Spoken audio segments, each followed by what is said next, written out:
ఒకప్పుడు అమ్మా తెలంగాణ అమ్మ అనేటువంటి ఒక పాట మీ నోటి నుంచి వచ్చిందని అంటేనే అమ్మా తెలంగాణ ఆకలికే కలగానమా అడుకున్న ముసడైనా సరే తెలంగాణ అంటే ఉడుకుడుకు రక్తం మరగాలి అట్లాంటి పాట ఉండేది. తేనె తట్టెల తీయగుంటది అత్తి అంచున మెత్తగుంటది అమ్మా తెలంగాణమా కోటాది గానమా.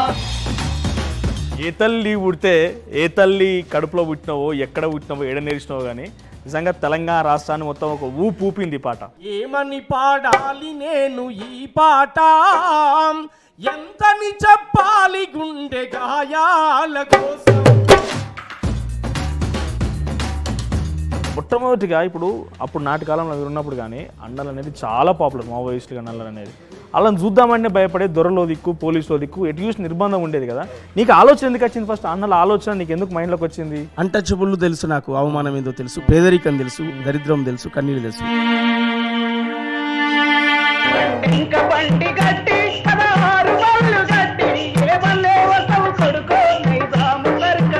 కొడుస్తున్న పొద్దు మీద నడుస్తున్న కాలమా. కేసీఆర్ తెలంగాణ జాతిపిత అనేటువంటి ప్రచారం బీఆర్ఎస్ పార్టీ చేసుకున్నది. అస్సలు ఎట్టి పరిస్థితులు ఒప్పుకోను. కేసీఆర్ ఏం త్యాగం చేసిండని, ఏ పోరాటాలు చేసిండని? శ్రీకాంతాచారి ఎల్బీ నగర్ చౌరస్తాలో పెట్రోల్ పోసుకొని చనిపోయాడు. కేసీఆర్ త్యాగానికి శ్రీకాంతాచారి త్యాగానికి ఒకసారి ముడిపెట్టి చూద్దాం. ఎవరిది త్యాగం అందాం? వీళ్ళు ఎంతసేపటికి పాతది గూలగొట్టు కొత్తది కట్టు దాని మీద కమిషన్ పట్టు.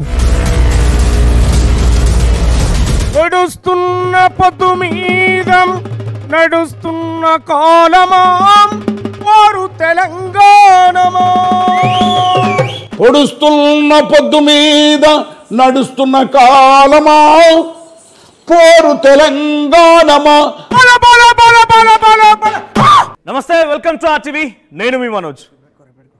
ఏ దేశమైనా ఏ ఖండమైనా ఎక్కడైనా ప్రశ్నించాలంటే దానికి పాట తోడు కావాల్సిందే. అటువంటి ప్రశ్నించేటోళ్ళు తెలంగాణలో చాలా మంది ఉన్నారు. కానీ ఆ ప్రశ్నించేటోళ్ళలోనే one of the top notch ఇప్పుడు నాతో పాటుగా ఆర్టీవీ స్టూడియోలో ఉన్నారు ఏపూరి సోమన్న. ఆయన తన బృందంతో పాటుగా వచ్చాడు. ఈ మధ్య కాలంలో ఆ ప్రశ్నించేటువంటి గొంతు కొంత డెఫినెట్గా ప్రభుత్వానికి సంబంధించి అనుకూలంగానే మారింది. చాలా అంశాలు ఉన్నాయి, మాట్లాడదాం. బట్ రాజకీయంగా కానివ్వండి, పాటలతో కానివ్వండి, ఈరోజు ఒక్కసారి మిమ్మల్ని అందరినీ కూడా ఒక ఊపేందుకు ఏపూరు సోమన్న బృందాన్ని ఆర్టీవీ స్టూడియో తీసుకొచ్చాం. Welcome to RTV Epuru Somanna. So ఏంటి, ఎలా ఉన్నారు? అంత బాగానే ఉందా? పాటలతో దుమ్ములేపే ఏపూరు సోమన్న మధ్యకాలంలో కొంత గొంతు సైలెంట్ అయిందా? సైలెంట్ చేసిర్రా? ఓకేనా? సో మిమ్మల్ని తీసుకొచ్చి నేను ఈ పాటల కంటే మాట్లాడిస్తే చూస్తూ నన్ను తిట్టుకుంటారు. ఒకసారి పాటతోనే స్టార్ట్ చేద్దాం. ఒకప్పుడు అమ్మా తెలంగాణ అమ్మ అనేటువంటి ఒక పాట మీ నోటి నుంచి వచ్చిందని అంటేనే పడుకున్న ముసడైనా సరే తెలంగాణ అంటే ఉడుకుడుకు రక్తం మరగాలి అట్లాంటి పాట ఉండేది. ఒకసారి ఆ పాటతో స్టార్ట్ చేద్దామన్న. అమ్మా నీకు వందనాలమ్మో కమ్మా నీ ప్రేమానిదమ్మో. అమ్మా నీకు వందనాలమ్మో కమ్మా నీ ప్రేమానిదమ్మో. ఎట్టొల్లా మట్టి సిప్పవు ఎట్టొల్లా మట్టి సిప్పవు కాయిదోల్లా కాండవటలు. అమ్మా తెలంగాణమా ఆకలికే కలగానమా. అమ్మా తెలంగాణమా కోట్లాది గానమా. అమ్మా తెలంగాణమా కోట్లాది ప్రాణమా. అమ్మా తెలంగాణమా కోట్లాది ప్రాణమా. పౌరుషాలు గల్లా తల్లమ్మో పుట్టినిల్లమ్మో. ఆ తేనె తట్టెలా తీయగుంటది, తేనె తట్టెలా తీయగుంటది అత్తి అంచున మెత్తగుంటది. అమ్మా తెలంగాణమా కోటాది గానమా. అమ్మా తెలంగాణమా కోటాది ప్రాణమా. నవాబులకు సవాల్ విసి దేశము గులామి సంపికి, దేశము గులామి సంపికి, దేశము గులామి సంపికి. ఆ గనిలో దొరల మెడలు నరికి రజాకారుల రక్తము దాగి, రజాకారుల రక్తము దాగి, రజాకారుల రక్తము దాగి. ఎట్టో నీ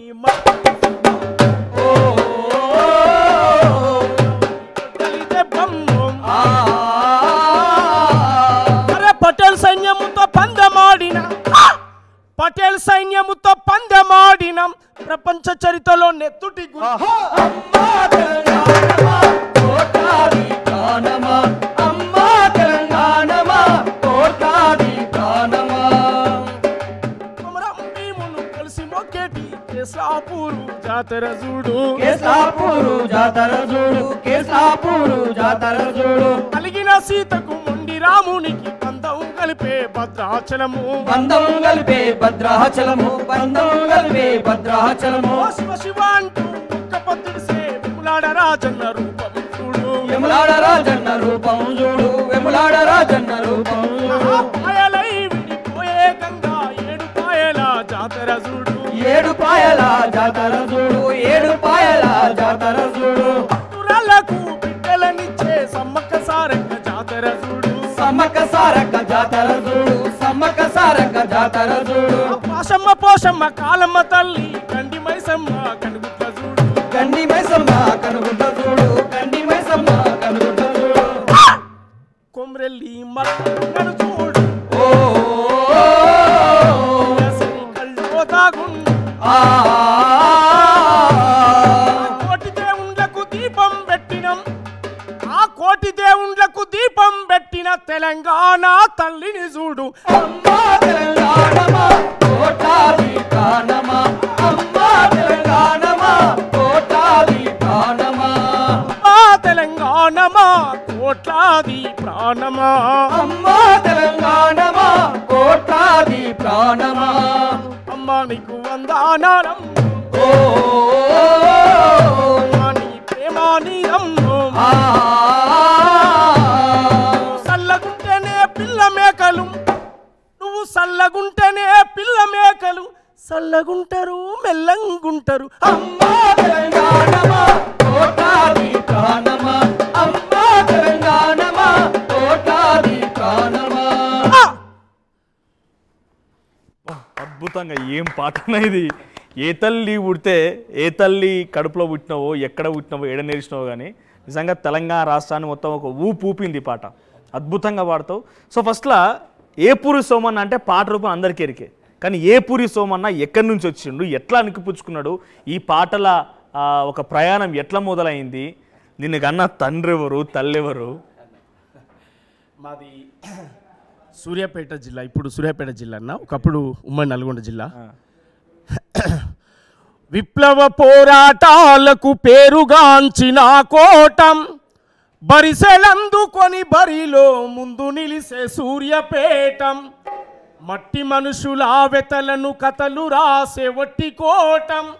భీమిరెడ్డి ఐలమ్మలు రగిలించిన పోరుబాటం.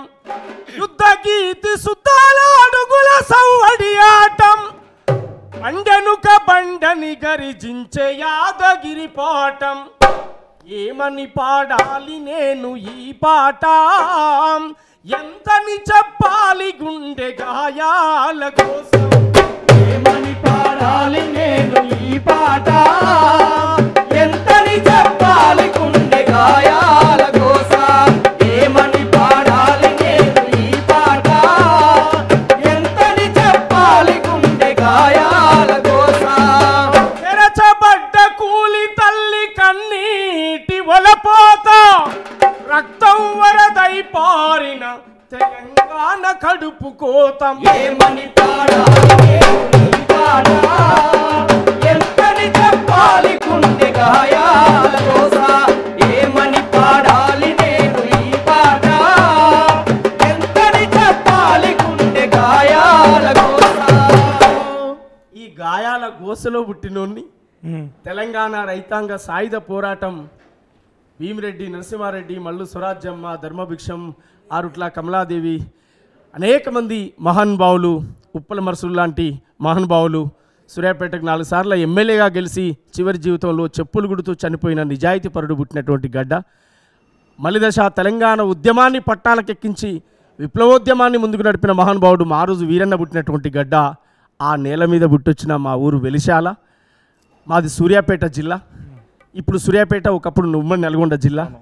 ఆ గడ్డ మీద పుట్టినోన్ని, ఆ ఉద్యమ పాఠాలు భావాలు నేర్చుకొని ప్రజల్లోకి వచ్చి దాదాపు 27 సంవత్సరాలుగా కాలికి గజ్జగట్టి సాంస్కృతిక ఉద్యమంలో మీ ముందుకు వచ్చినోన్ని.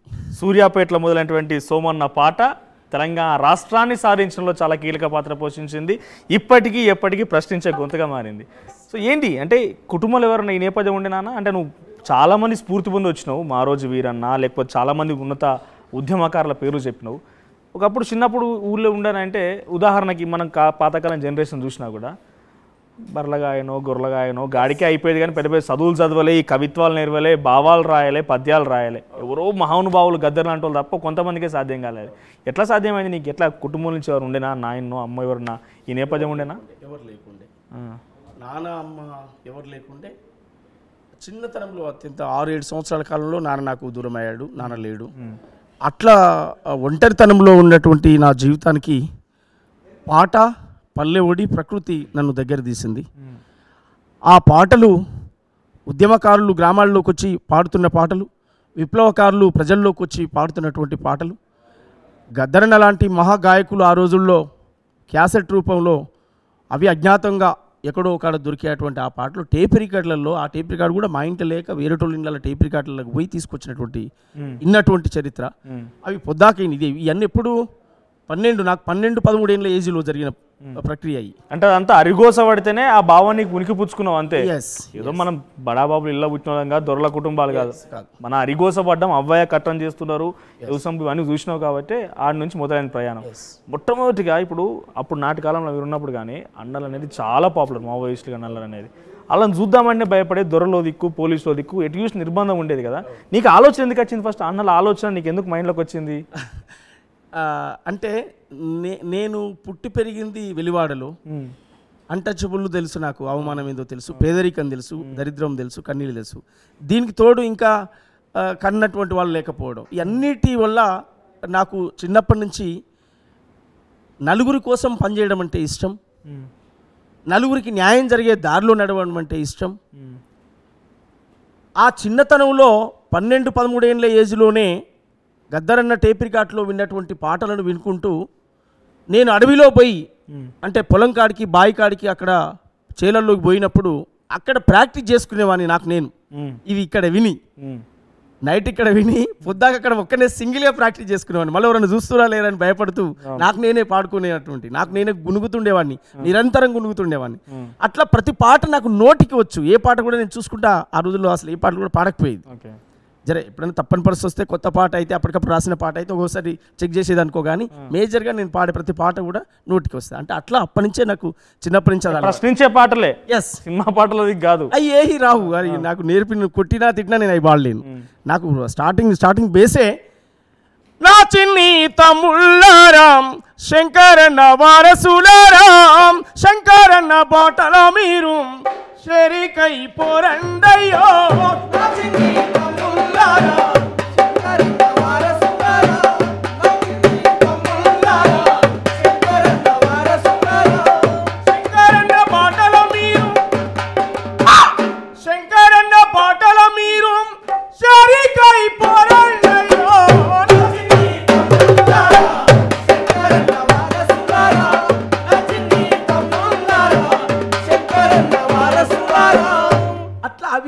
ఆ రోజులోనే నేను ఈ పాటలు విన్నటువంటి వాడిని.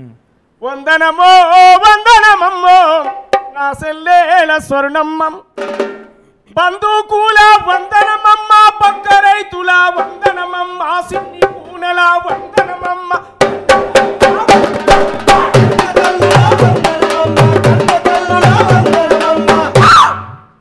పక్క రైతుల వందనమే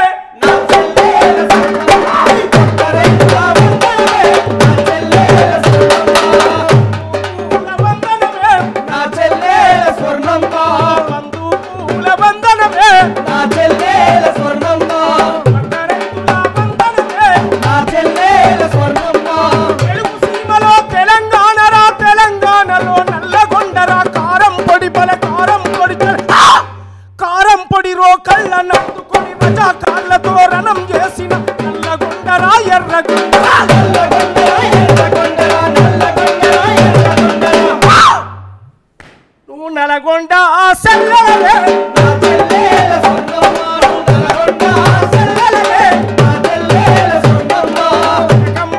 తిలకమువే నా చెల్లెల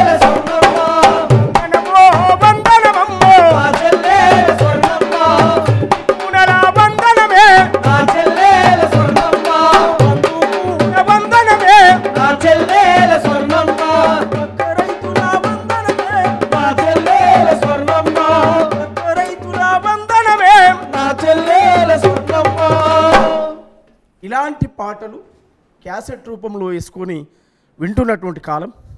ఈ పాటలన్నీ నైట్ పూట అక్కడ వినేవాడిని. పశువుల కాడికి పోయి బావి కాడికి పోయి ఒక్కనే సింగిల్గా ప్రాక్టీస్ చేసుకునేవాడిని. మళ్ళీ వచ్చి సాయంత్రం పూట గ్రామాల్లో స్నేహితులు ఫ్రెండ్స్ ఉంటే వాళ్ళ ముందు పాడేవాడిని.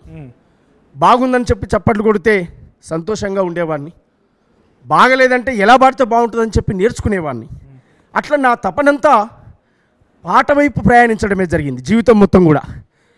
ఏ రోజు ఇంకో వేరే వ్యాపారం చేద్దామా, వేరే బిజినెస్ చేద్దామా, ఇంకేమైనా వర్క్లోకి వెళ్ళిపోదామా, లేదా ఎవరికైనా జాబ్ కుదురుదామా, నా లైఫ్లో ఇలాంటి ఆలోచనే రాలే.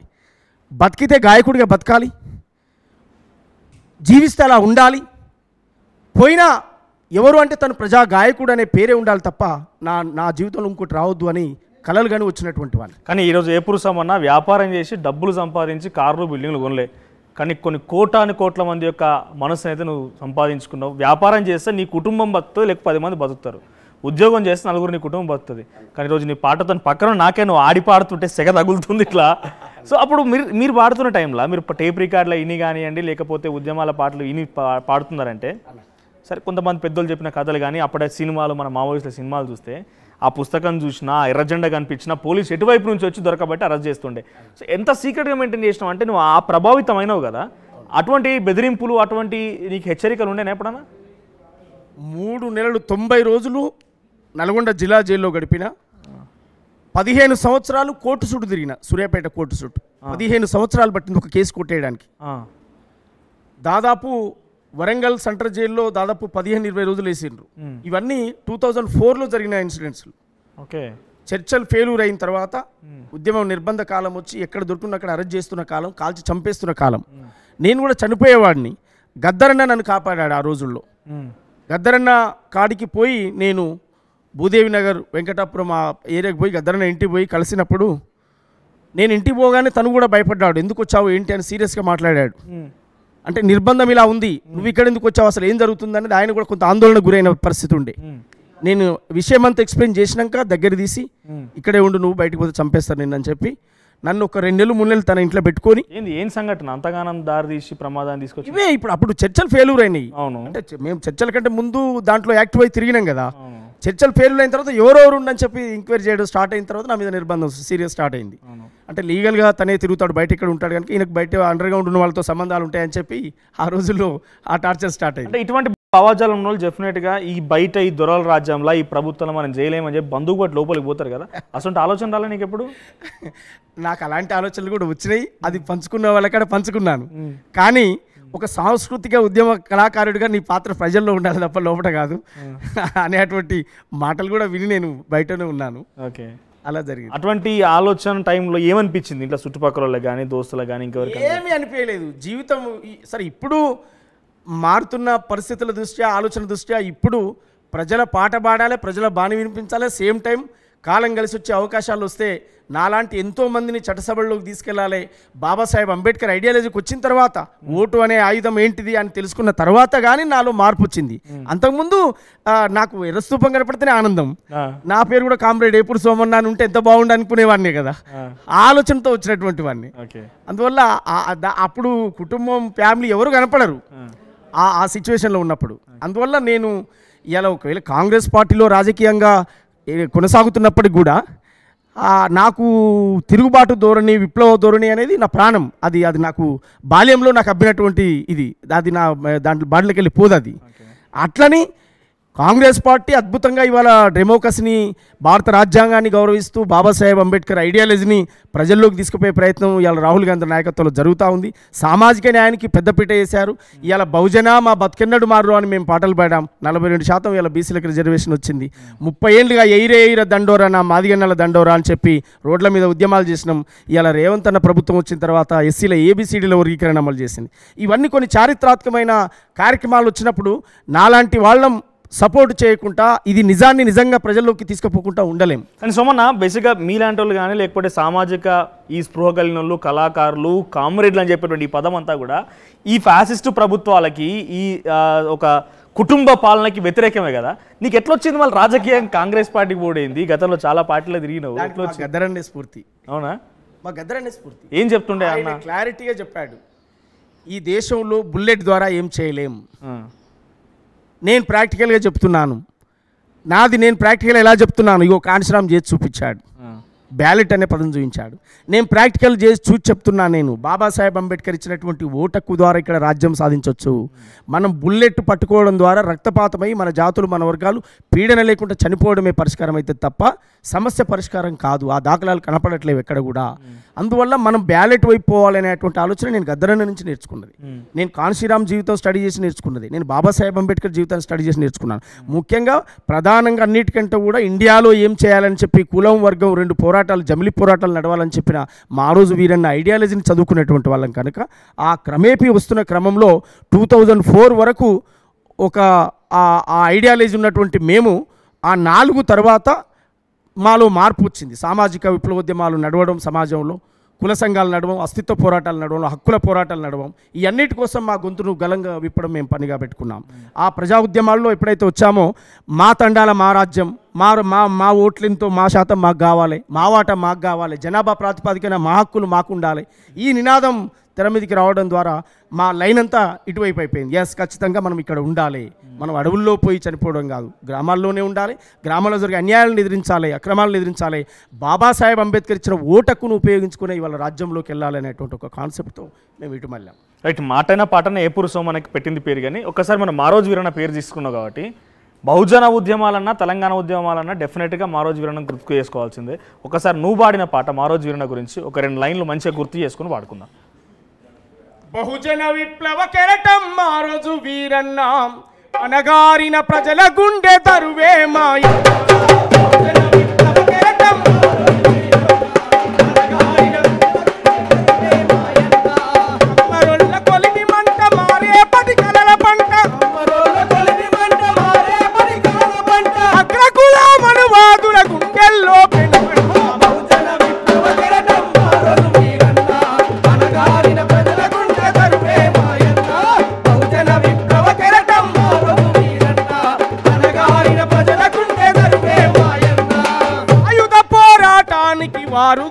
సాయుధ పోరాటానికి దారులు వేసిన గడ్డ, సాయుధ పోరాటానికి దారులు వేసిన గడ్డ, కత్తులకు నెత్తురొద్దిన కొత్తగూడెము బిడ్డ, కత్తులకు నెత్తురొద్దిన కొత్తగూడెము గడ్డ, సూరమ్మ రామలింగం ఆశల రూపానివై, సూరమ్మ రామలింగం ఆశల రూపానివై, విద్యాబుద్ధులు నేర్చి ఉద్యమాల బాటబట్టి, విద్యాబుద్ధులు నేర్చి ఉద్యమాల బాటబట్టి, మార్క్స్ పూలే అంబేద్కర్ మహనీయుల దారిలోన, మరో పోరు నిర్మాణం సిద్ధాంతం రాసినాడు. బహుజన విప్లవ కెరటం మారోజు వీరన్న, అనగారిన ప్రజల గుండె తరువే మాయన్న. బహుజన విప్లవ కెరటం మారోజు వీరన్న, అనగారిన ప్రజల గుండె తరువే మాయన్న. ఇది వీరన్న గురించి నేను చెప్పినటువంటి పాట. ఆయన జీవిత చరిత్ర అంతా అందులో పొందుపరిచి రాశాను. ఆయన త్యాగాన్ని చెప్పాను. ఏ పాట చెప్పినా ఏ మాట చెప్పినా వీరన్న లైన్ లేకుండా, వీరన్న పాట లేకుండా నా పాట ఉండదు, రాదు. ఎందుకంటే ఆయన నాకు పునాది. గద్దరన్నను చూడకుండా దూరంగా ఉండి నేను శిశువునయ్యాను, కానీ వీరన్న గ్రామాల్లోకి వస్తే వీరన్న పాడుతుంటే మాట్లాడుతుంటే విన్నాను, నేను లైవ్లో చూశాను ఆ చిన్నతనంలో. నిజంగా అటువంటి వాళ్ళ చరిత్ర, అటువంటి వాళ్ళ యొక్క ప్రయాణం, ఆ ఉద్యమ స్ఫూర్తి మీ పాటల్లో నుంచి, అది ఎవరైనా కానివ్వండి, కళాకారుల పాటల నుంచి బయటకు రాకపోతే ఆ చరిత్ర అక్కడితో ఆగిపోతుంది. ఎందుకంటే ఇప్పుడున్నటువంటి ఫ్యాసిస్ట్ ప్రభుత్వాలు కానివ్వండి, ఒక ఎజెండాతో కార్పొరేటీకరణ ప్రభుత్వం అంతా కూడా, ఆ కార్పొరేటీకరణ ప్రభుత్వంలో వాళ్ళ చరిత్ర చెప్పుకోవడం వల్లే మన రకంగా కొంతమంది అంటే మనకి ఒకప్పుడు ఇట్లుండే, ఇటువంటి జీవితం అనుభవించడం అనేది గుర్తుపట్టాల్సి వస్తుంది. సో ఇటువంటి అమరులు ఎంతోమంది ఉన్నారు కదా. తెలంగాణ అమరుల గురించి కూడా మన పోరాటాలు ఉన్నాయి. ఒక్కసారి తెలంగాణ ఉద్యమంలో నీ నేపథ్యం, గద్దరన్నతో అసోసియేట్ అవ్వడం అన్నీ మాట్లాడదాం. ఒక్కసారి మనం డెఫినెట్గా అమరవీరులను గుర్తు చేసుకోవాలి కాబట్టి ఒక్కసారి అమరవీరులను గుర్తు చేసుకుందాం అన్న.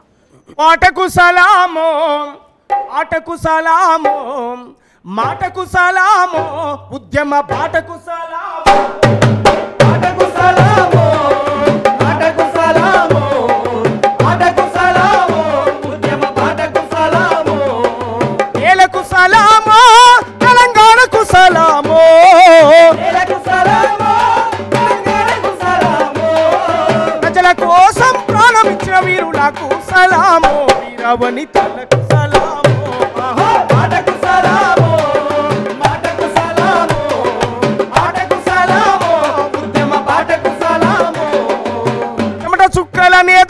పోసి పోడుపోతం చేసి పంటను తీస్తే గిరిజన తెగలను దోసుక తింటూ శిస్తుగట్టమని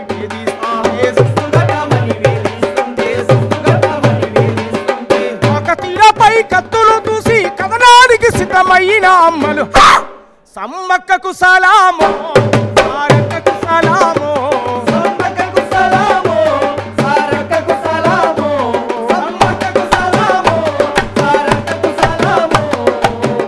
రాజులతో యుద్ధం చేసి పడుగులనందరిని సిద్ధం చేసి గోల్కొండపై పాదం మోపి బహుజన రాజ్యం జెండను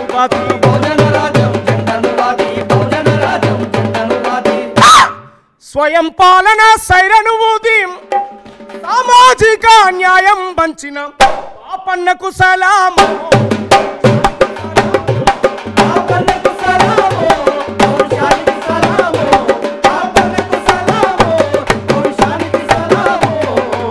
మలకలను ఏకం చేసి రోకలి బండలు చేతుల బట్టి దొరభూస్వాములకెదురుగా నిలిచి భూమి భుక్తికై పోరును నడిపి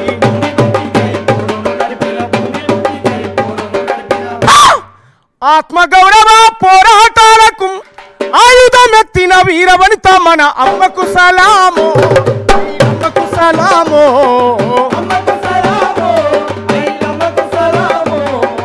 అమ్మకు సలాము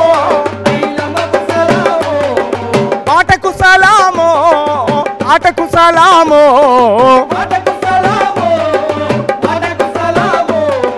మాటకు సలామో ఉద్యమ బాటకు సలామో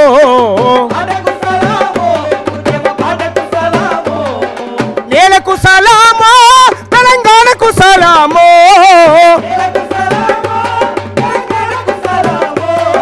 ప్రజల కోసం ప్రాణమిచ్చిన వీరులకు సలామో బాటకు సలామో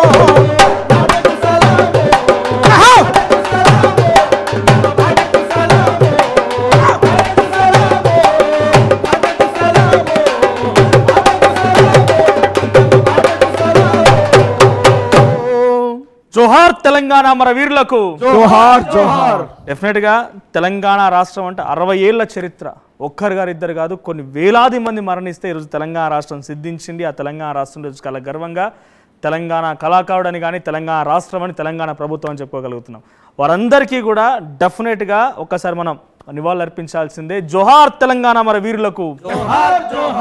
దాంట్లో ఏపూరు సోమన్ లాంటి కొన్ని వేలాది మంది ఉద్యమాలలో నిజంగా నాకు తెలిసి ఎన్నిసార్లు జైలుకు పోయిర్రో, ఎన్నిసార్లు తిండి తిప్పలు మాని స్టేజ్ల మీద ఎగిరిర్రో, ఇవన్నీ తలుచుకుంటే ఒక రకంగా మనకు ప్రత్యక్షంగా దాంట్లోకి వెళ్ళి అనుభవించిన వారు చూసిన వారు అడిగితే ఒక డైరెక్ట్గా కన్నీళ్ళు పెట్టుకుంటారు. ఒకసారి ఏపూరు సోమన్ అడుగుదాం. సోమన 60 ఏళ్ళ ఉద్యమం కదా, మలిదశ ఉద్యమంలో తెలంగాణ రాష్ట్రం సిద్ధించింది. మీరు చెప్తున్నటువంటి మారోజు వీరన్న కానీ గద్దరన్న కానీ అందరూ కూడా ఇప్పటి నుంచో పోరాడుతున్న 60 ఏళ్ళ నుంచి అని అంటే దాదాపు ఉన్న దాంట్లో ఒక 10 మంది 20 మంది ఉన్న అప్పటి నుంచి పోరాడిన వాళ్ళు. సో తెలంగాణ ఉద్యమం గురించి చెప్పాలంటే ఫస్ట్ నేను గుర్తుకొచ్చేది ఏంటి? తెలంగాణ ఉద్యమం గురించి చెప్పాలంటే నాకు గుర్తుకొచ్చేది అమరవీరుల త్యాగాలి.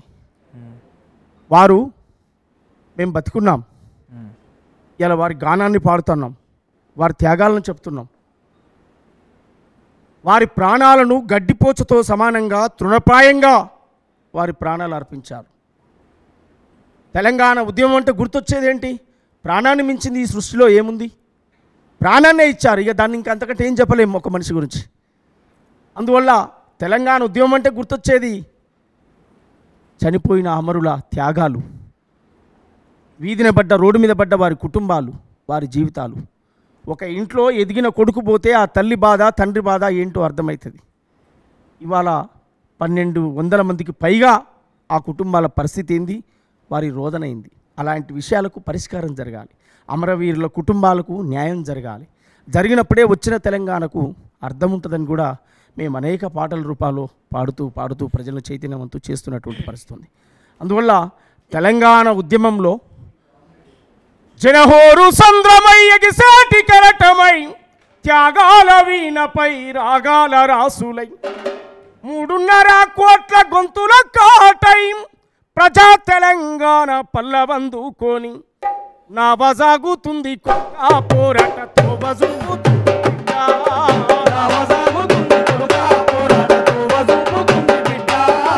నా వజాగుతుంది కొడుకా పోరాటతో వజుగుతుంది బిడ్డ.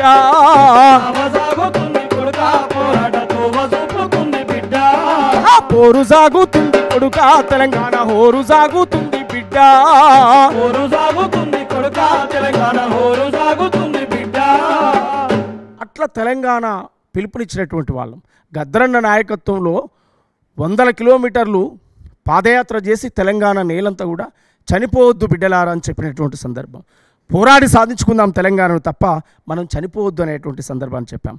ఇవాళ తెలంగాణ రాష్ట్రం రావడానికి అమరవీరుల త్యాగాలే కారణం. అమరవీరుల త్యాగాలను చూసి చలించిపోయిన సోనియా గాంధీ కాంగ్రెస్ ప్రభుత్వం తెలంగాణ ఇచ్చినటువంటి చారిత్రాత్మక అవసరాన్ని కూడా ప్రజలకు చెప్పాల్సి. సోమన్న, ఇప్పుడు చరిత్రలలో జరిగినటువంటి అంశాలని కొన్ని సినిమాల రూపంలో, కొంతమంది వీడియోల రూపంలో, మీలాంటి వాళ్ళ ప్రసంగాల రూపంలో, మాలాంటి వాళ్ళ వార్తల రూపంలో అప్పుడప్పుడు ఒక శ్రీకాంతాచారి ఉదాహరణగా తీసుకుంటే, చేతికి అందొచ్చిన కొడుకు ఒంటిపైన పెట్రోల్ పోసుకొని నిప్పంటించుకొని మారిపోతూ ఉంటే, చర్మం అంతా కాలిపోతుంటే, దాదాపుగా 80% కాలిపోయిన చర్మాన్ని తీసుకొని ఆ తల్లి కళ్ళకు చూపించింది. ఆ తల్లి బాధ ఏందో నిజం. అంటే అదొక ఎమోషన్, అది ప్రత్యక్షంగా చూసిన వారికి తప్ప తెలియదు. సో తెలంగాణ ఉద్యమంలో ఎటువంటి ముందడుగు పడ్డది, తెలంగాణ ఉద్యమంలో ఎటువంటి పాట ఆట ఉండేది, తెలంగాణ ఉద్యమంలో కళాకారులు ఏ రకంగా, అంటే అది ఇప్పుడు ఉదాహరణ తీసుకుంటే కాంగ్రెస్ పార్టీ ఒక సభ పెట్టిందనంటే, కాంగ్రెస్ పార్టీ బీఆర్ఎస్ బీజేపీ సభ పెట్టిందంటే కళాకారులను పిలుచుకుంటారంటే వాళ్ళకు కొన్ని ఏర్పాట్లు ఉంటాయి. మనుషులు తాగడానికో, ఒక వేదికను, ఒక సభ, ఒక సమావేశం అని ఒక హంగామా ఉంటుంది.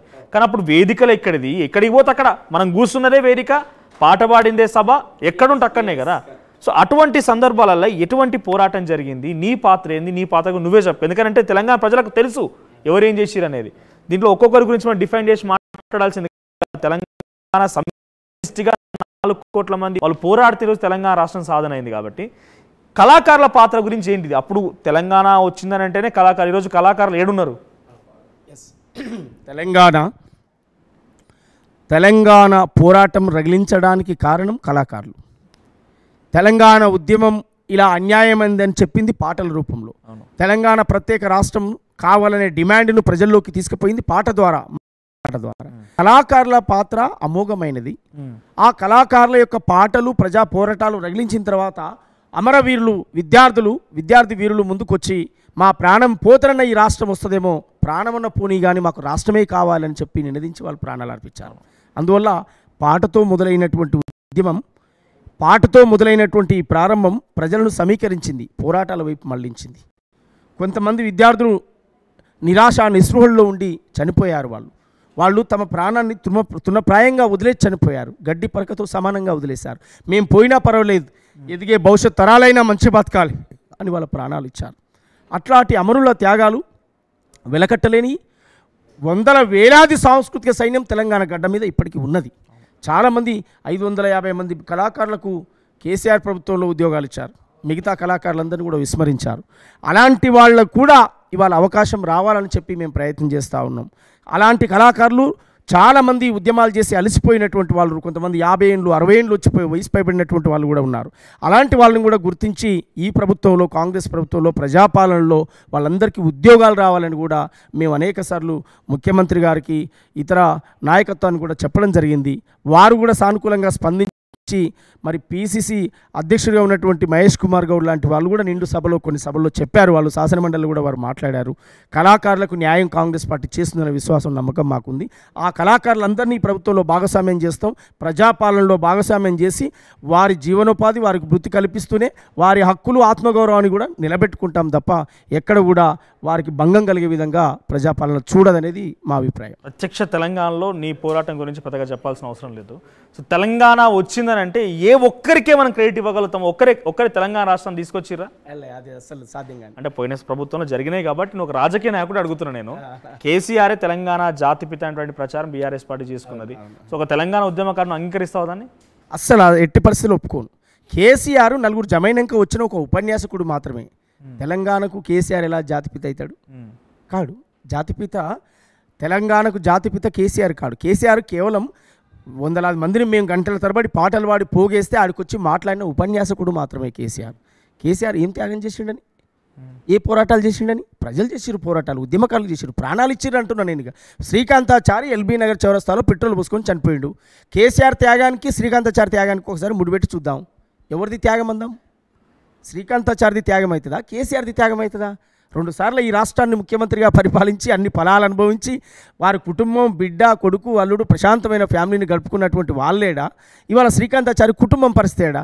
శ్రీకాంతాచారి లాంటి అనేక మంది ఇషాన్ రెడ్డి, వేణుగోపాల్ రెడ్డి, యాదిరెడ్డి, సువర్ణమ్మ, సుమను, అనేక మంది నాయకులు, విద్యార్థి నాయకులు, వాళ్ళ జీవితాలేడా ఒక్కసారి మనం చూసుకుందాం. అందువల్ల ఎవరు జాతిపితలు కారు, ప్రాణాలు ఇచ్చిన వాళ్ళే జాతిపితలు, ఉద్యమాన్ని నిర్మాణం చేసి నడిపించిన వాళ్ళే జాతిపితలు అవుతారు తప్ప జాతిపితలు దయ్యాలు భూతాలు తీసుకొచ్చి మనం జాతిపితలుగా పెట్టలేము. తెలంగాణ ఉద్యమకారుడు అనొచ్చు, ఉపన్యాసకుడు అని కూడా అనొచ్చు కేసీఆర్ గారిని. ఆయనకి ఇచ్చే గౌరవం ఆయనకు ఖచ్చితంగా ఇవ్వాలి, మనం అగౌరవపరచం. కానీ జాతిపితలు మాత్రం కారు. ఓ కళాకారుడు చెప్పు, అప్పుడు కాంగ్రెస్ కూడా అధికారంలో ఉంది, కాంగ్రెస్ తెలంగాణ ఇచ్చిందంటే ఊరికేనే ఇయ్యలేదు, పోరాటాలు చేసిర్రు, దాన్ని కాదనలేము. కానీ ఇక్కడ విషయం ఏంటంటే టీఆర్ఎస్ పార్టీ అప్పుడు ఒక రాజకీయ పార్టీగా అనేది ఒక రాజకీయ అవతారంలో ఆ తెలంగాణ ఉద్యమానికి తోడై ఊపిరి పోయకపోతే ఇది తెలంగాణ రాష్ట్రం వచ్చేదన్న క్వశ్చన్ రైజ్ అయింది అనుకో, చరిత్రకారులకి లేకపోతే అందరికీ సమాధానాలు తెలుసు, చూసినటువంటి వ్యూవర్స్కి చెప్దాం. తెలంగాణ రాష్ట్రం తర్వాత ఆవిర్భవించకపోతే ఈరోజు తెలంగాణ రాష్ట్రం ఎక్కడిది? బెల్లి లలితక్క 18 ముక్కలుగా నరకబడి చనిపోకపోతే టీఆర్ఎస్ ఎక్కడిది? గద్దరన్న వెన్నపూసలో బుల్లెట్ దిగి నెత్తురు చిందించకపోతే తెలంగాణ ఎక్కడిది? తొర్రూరు ఐలన్ అనే ఒక గాయకుడిని తీసుకుపోయి ఇంట్లో పడుకున్నోని తీసుకొని పోయి ఎన్కౌంటర్లో కాల్చి చంపితే నెత్తురు బారింది, తెలంగాణ ఎక్కడిది? టీఆర్ఎస్ ఎక్కడిది? మారోజు వీరన్న సూర్యాపేటలో తెలంగాణ మహాసభ పేరుతో వేలాది మందితో సభలు నిర్వహించకపోతే తెలంగాణ ఎక్కడిది? గద్దరన్న నాయకత్వంలో భువనగిరిలో, వరంగల్లో వేలాది లక్షలాది జనంతో అమ్మా తెలంగాణమా అని చెప్పి తెలంగాణ కావాలి, మా తెలంగాణ మాకు కావాలని చెప్పి 96, 97లోనే డిమాండ్ చేసి లక్షలాది ప్రజలు భువనగిరి గ్రౌండ్ అంతా నిండిపోయినటువంటి చరిత్ర. అది లేకపోతే టీఆర్ఎస్ ఎక్కడిది? ఓకే, ఈ త్యాగాలన్నీ ఏ రోజైనా చెప్పారా? ఈ త్యాగాలు ఉన్నాయని చెప్పారా? కేసీఆర్ తోటే తెలంగాణ కేసీఆర్ అని చెప్పారు తప్ప చరిత్రలో ఇంతమంది అమరులు త్యాగాలు ఉన్నాయి, బూటకి ఎన్కౌంటర్ల పేరుతో ఎవరు తెలంగాణ అంటే వాళ్ళు నక్సలైట్ అని ముద్రేసి చంపిన రోజులు కదా అవి. అందువల్ల టీఆర్ఎస్ పార్టీ ఆవిర్భవించిన తర్వాత ఒక డెమోక్రసీగా, ప్రజాస్వామ్యంగా ఒక వేదిక, ఒక ప్లాట్ఫామ్ దొరికిందనడంలో నేను అబద్ధమాడను, నిజమే చెప్తాను. కానీ అనేక అమరుల త్యాగాల కొనసాగింపులో భాగంగా టీఆర్ఎస్ పుట్టింది తప్ప టీఆర్ఎస్ వచ్చినాక కాదు. తెలంగాణ 94లో ఇప్పుడు నేను పాడిన పాట అమ్మా తెలంగాణ మా పాట 94లో గద్దరన్న రాశాడు అమ్మా తెలంగాణ అని. తెలంగాణ జీవన విధానాన్ని మొత్తం పాట రూపంలో చెప్పాడు. దగా పడ్డన తెలంగాణము గుండె సప్పుడినుడో మాయన్నల్లారా,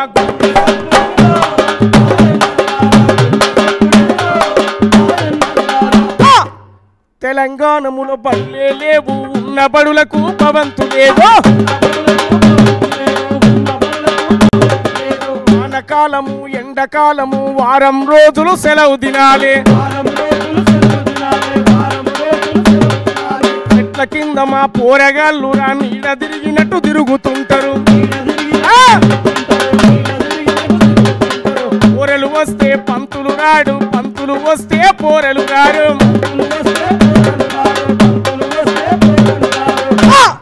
ఆ పోరెలు పంతులు ఇద్దరు వస్తే రాయనీకి మా పంతులు గారికి చాకి పీసు లేదో,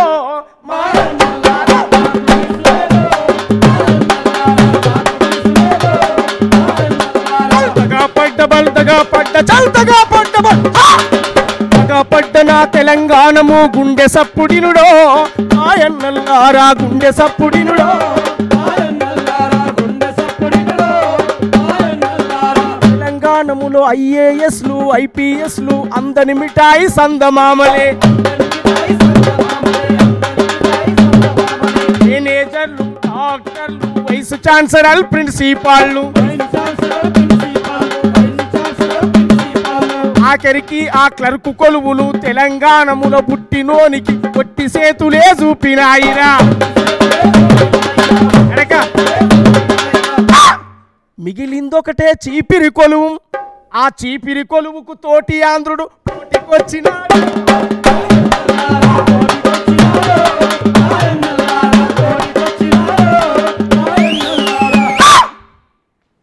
ఇది కదా జీవితం గద్దరన్న రాసింది. ఇది 94, 95లో వచ్చిన పాటలు ఇవన్నీ కూడా, తెలంగాణ కోసం ఆయన స్టడీ చేసి రాసిన పాటలు ఇవన్నీ కూడా, తెలంగాణ జీవితం అంతా రాసిండు. నన్ను గన్న నల్లగొండరో పోరన్నం, ఇది సూర్యుల గన్న సూర్యాపేటరో ఓరన్నం. ఇట్లా వారి త్యాగాలన్నీ గానం చేసి రగిలిస్తే రగిలిస్తే రగిలిస్తే తెలంగాణ ఉద్యమమైంది. అనేక మంది అమరుల త్యాగాలు కేసీఆర్కు అధికార రూపంలో వచ్చాయి. మీరు అంటుండ్రు టీఆర్ఎస్ పుట్టకపోతే తెలంగాణ వచ్చునా అని మీరు అంటుండ్రు. ఎస్, ఎమాయమీలు అనేక మంది ఉద్యమకారులు. ఏ మార్పు జరుగునో అనేక త్యాగాలు ఉన్నాయి.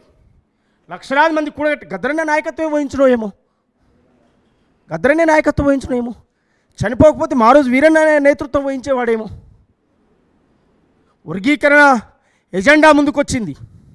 ఆయన ప్రధాన అంశం వర్గీకరణ అయింది కనుక దాన్ని పక్కకు పెట్టాడేమో, లేకపోతే మందకృష్ణ మాదిగ నాయకత్వం వహించాడేమో తెలంగాణ కోసం. ఎమాయమీలు ఉన్నారు. అంటే కేసీఆర్ అనే ఒక దొర పార్టీ పెడితేనే తెలంగాణ వచ్చిందని ఎట్లా చెప్తాం? మా రోజు వీరన్న ఆయన త్యాగం ఎక్కడ పోయింది? గోసి గట్టి గొంగడేసి లక్షలాది మందిని కూర్చోబెట్టినా నా బెల్లి లలితక్క 18 ముక్కలుగా నరకబడ్డది కేవలం పాట పాడినందుకే. ఏ రియల్ ఎస్టేట్ భూములా, కంపెనీలా, ఏ మాఫియానా, లిక్కరా, దందా ఏం చేసేప్పటికే బెల్లి లలితక్కని చంపారు? అగ్రకుల రాజ్యాన్ని ప్రశ్నించినందుకు. ఒక గొల్ల కుర్మ బిడ్డ అయి ఉండి భువనగిరిలో మా మీద పోటీ చేస్తుందా? ఆ రోజున్న పాలక వర్గాన్ని ప్రశ్నిస్తుందా? ఏమడిగిందామే? తాగబోతే నీళ్లు లేక తుమ్మెదాలో తడి గొంతులారిపోయే తుమ్మెదాలో,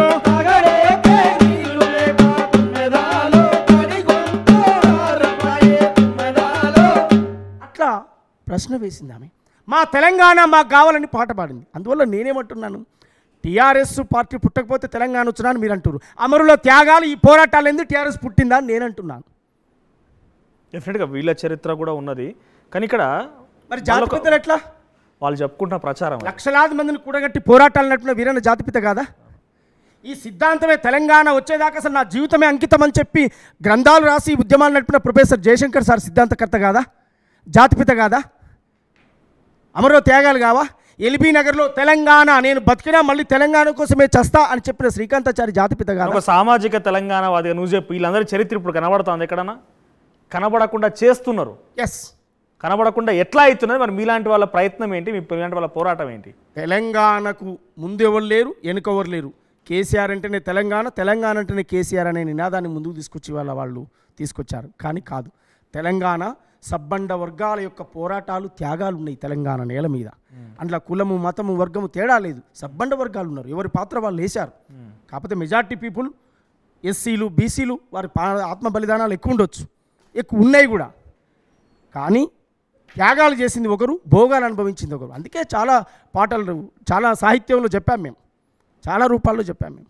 అందువల్ల మేము తెలంగాణ ఆ నినాదం వచ్చింది కనుకనే నేను అంత పెద్ద పదాలు వాడాల్సి వచ్చింది.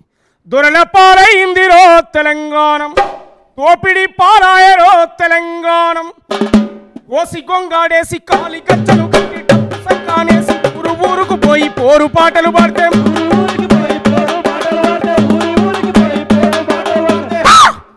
ఎవని పాలైందిరో తెలంగాణ, ఎవడేలుతున్నాడు రో తెలంగాణ, ఎవడి పాలైందిరో తెలంగాణ, ఎవడేలుతున్నాడు రో తెలంగాణ, ఓసి గొంగాడేసి కాలి గజ్జను గట్టి ఆహా డప్పు సంకానేసి ఊరు ఊరుకు పోయి పోరు పాటలు పాడితే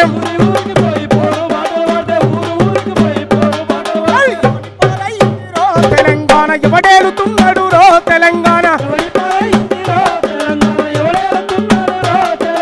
96లోన లొల్లి పెట్టినొల్లు ఆంధ్ర పాలకుల గల్ల పట్టినారు. ఓరుగల్లు సూర్యపేట పోరైలేస్ ఓనగిరి పేరయి మోగితే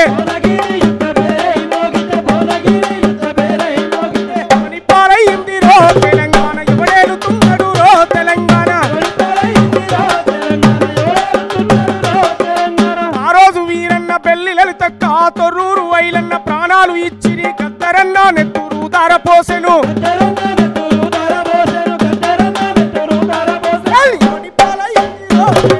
ఎవడేలుతున్నాడు రో తెలంగాణ. కేసులు పెడితే జెండాలు పెడితే త్వరగారు వస్తుంటే దండాలు పెడితే రాష్ట్రం ఇయ్యకపోతే ప్రాణాలు ఇస్తుంది.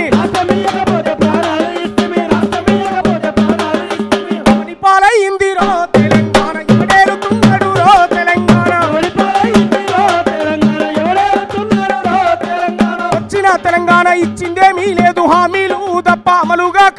సప్పండ జాతులను మోసమే చేసి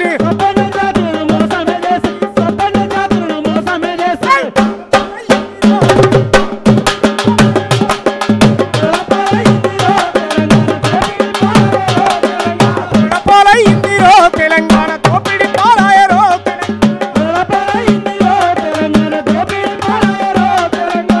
పాటందుకోరో తెలంగాణ తరిమికొట్టరో తెలంగాణ.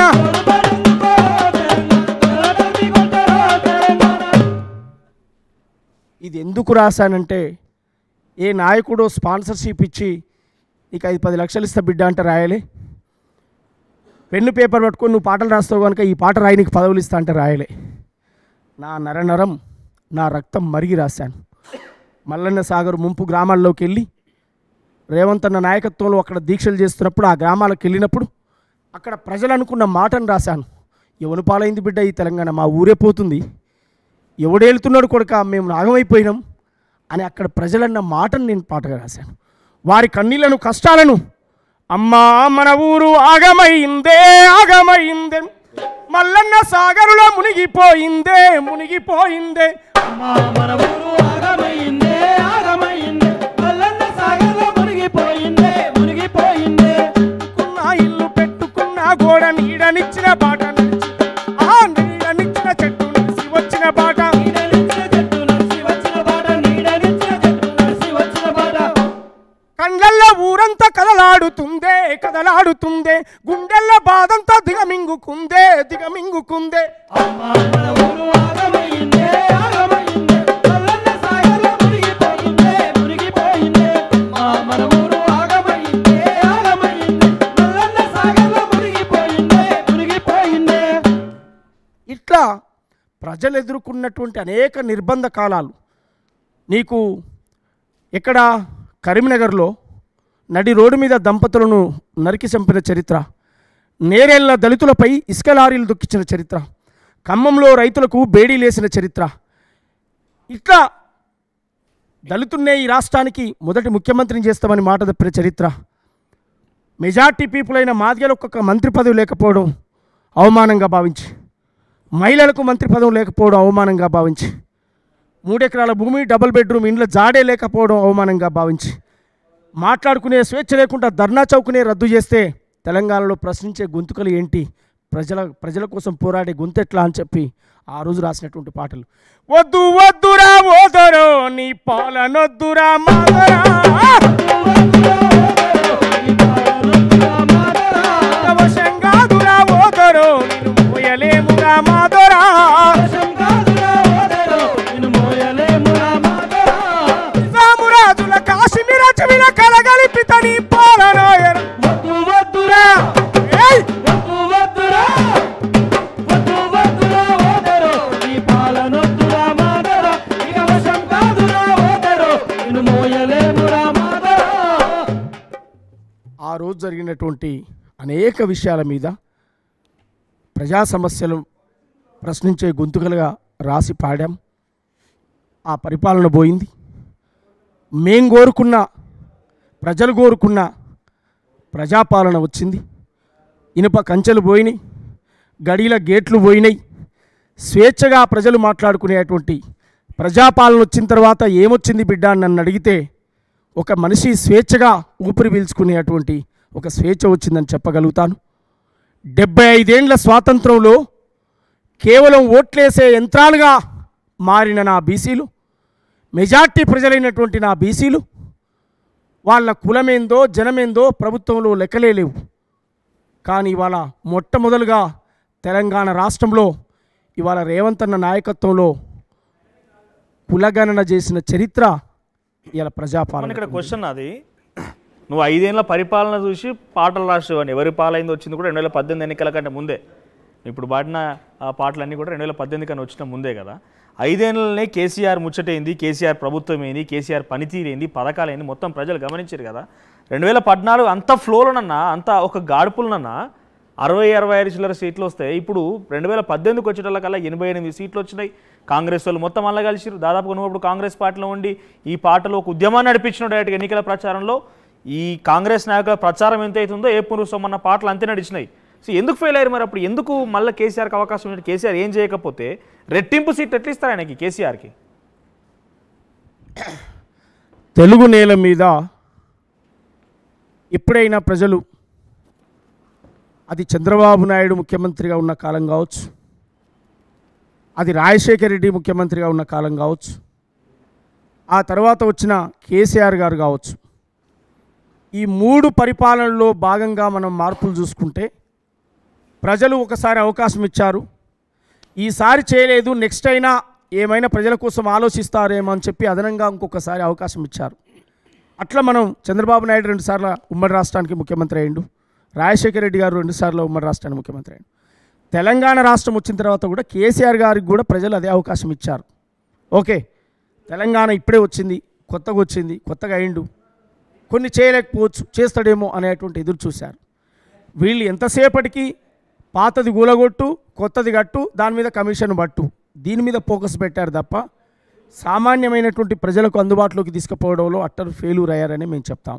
ఎందుకంటే ఉద్యమ కాలంలో వచ్చిన అనేక డిమాండ్లు కేసీఆర్ నోట అనేక సభల్లో మనం విన్నాం. ప్రజలకి ఈ కష్టం ఉందని ఆయనే మాట్లాడాడు.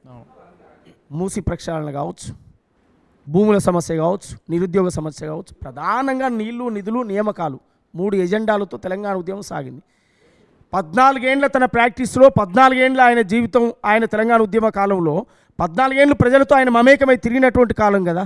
మరి ఆయనకు అన్ని విషయాల పట్ల అవగాహన ఉంది.